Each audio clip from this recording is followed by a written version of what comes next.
Pengampunanmu Tuhan tiada batasnya. Inilah sampan bersama saya, Pater Domigevi, SVD.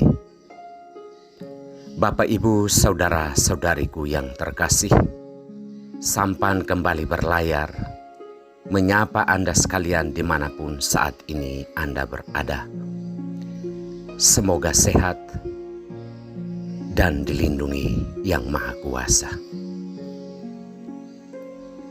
Saudara-saudari terkasih, terlepas dari kesusahan dan penderitaan yang saat ini Anda dan saya alami, kita patut menegaskan bahwa belas kasihan dan pengampunan Allah terhadap kehidupan kita tidak ada batasnya. Hal ini sebenarnya menjadi pergumulan setiap orang beriman untuk sampai pada tingkat merasakan bahwa pengampunan Allah itu tiada batasnya. Saudara-saudariku terkasih, sabda Tuhan pada Minggu Puasa yang keempat ini mengajak kita untuk menyadari belas kasihan dan pengampunan Allah yang tiada batasnya. Kita diajak untuk bukan hanya menyadari hal ini, tetapi merayakannya di dalam hidup. Dalam bacaan pertama, Yosua yang menggantikan Musa untuk menghantar bangsa Israel sampai ke tanah terjanji. Bersama mereka, bersama umat Israel, mereka merayakan Paskah. Perayaan ini didasarkan atas rasa syukur yang mendalam bahwa mereka sudah meninggalkan perbudakan Mesir dan boleh tinggal di tanah yang dijanjikan Tuhan, yang penuh dengan kebebasan dan kemerdekaan, penuh dengan keadilan dan tanpa perbudakan. Paskah yang dirayakan oleh Yosua bersama bangsa Israel adalah suatu tanda bahwa mereka menyadari belas kasihan dan pengampunan Allah yang tiada batasnya. Kini mana di padang gurun sudah tidak ada. Yang ada adalah apa yang mereka kerjakan dapat menghasilkan hasil yang melimpah untuk kelangsungan hidup mereka. Ini suatu berkat dari Allah yang patut disyukuri dan dirayakan di dalam hidup.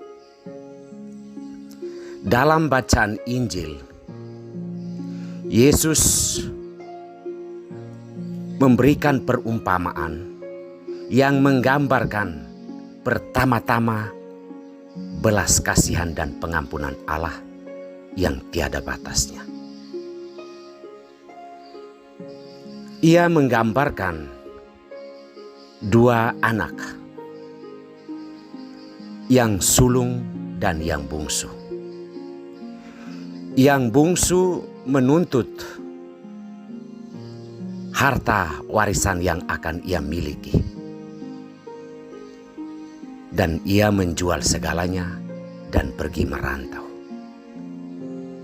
Sikap belas kasihan Allah dalam permintaan ini ditunjukkan dengan memberikan apa yang dibutuhkan dan dituntut oleh anak bungsu. Ia kemudian pergi dan menghabiskan semua harta kekayaan itu dengan hidup berfoya-foya, lalu muncullah kesusahan besar. Di dalam kesusahan itu, ia menyadari kesalahan dan keterbatasannya, lalu ia menyesal dan ia mau kembali ke rumah Bapa. Sikap belas kasihan Allah yang tidak terbatas ini digambarkan dengan Bapa yang baik, yang sebenarnya tidak menyimpan dendam apapun terhadap anak bungsunya itu. Dari jauh ia melihat anaknya itu, dan ia berlari menyongsongnya, memeluknya dengan erat, karena anak itu telah kembali. Inilah gambaran sikap Allah, pengampunan Allah yang tiada batas terhadap kehidupan kita manusia. Bahwa sering kita menuntut banyak hal di dalam hidup, Tuhan memberinya, kita tidak melihatnya itu dengan penuh rasa syukur, sebagaimana yang dialami oleh anak sulung. Kita juga pergi menghabiskan semua harta kekayaan, memboroskan, menyia-nyiakan berkat Allah itu seperti anak bungsu. Tetapi Allah merangkul kita dengan belas kasihan yang amat mendalam. Saudara-saudari terkasih, belas kasihan Allah itu nyata di dalam diri anaknya, Yesus Kristus yang kita ikuti. Di dalam Dia, kita didamaikan dengan Allah.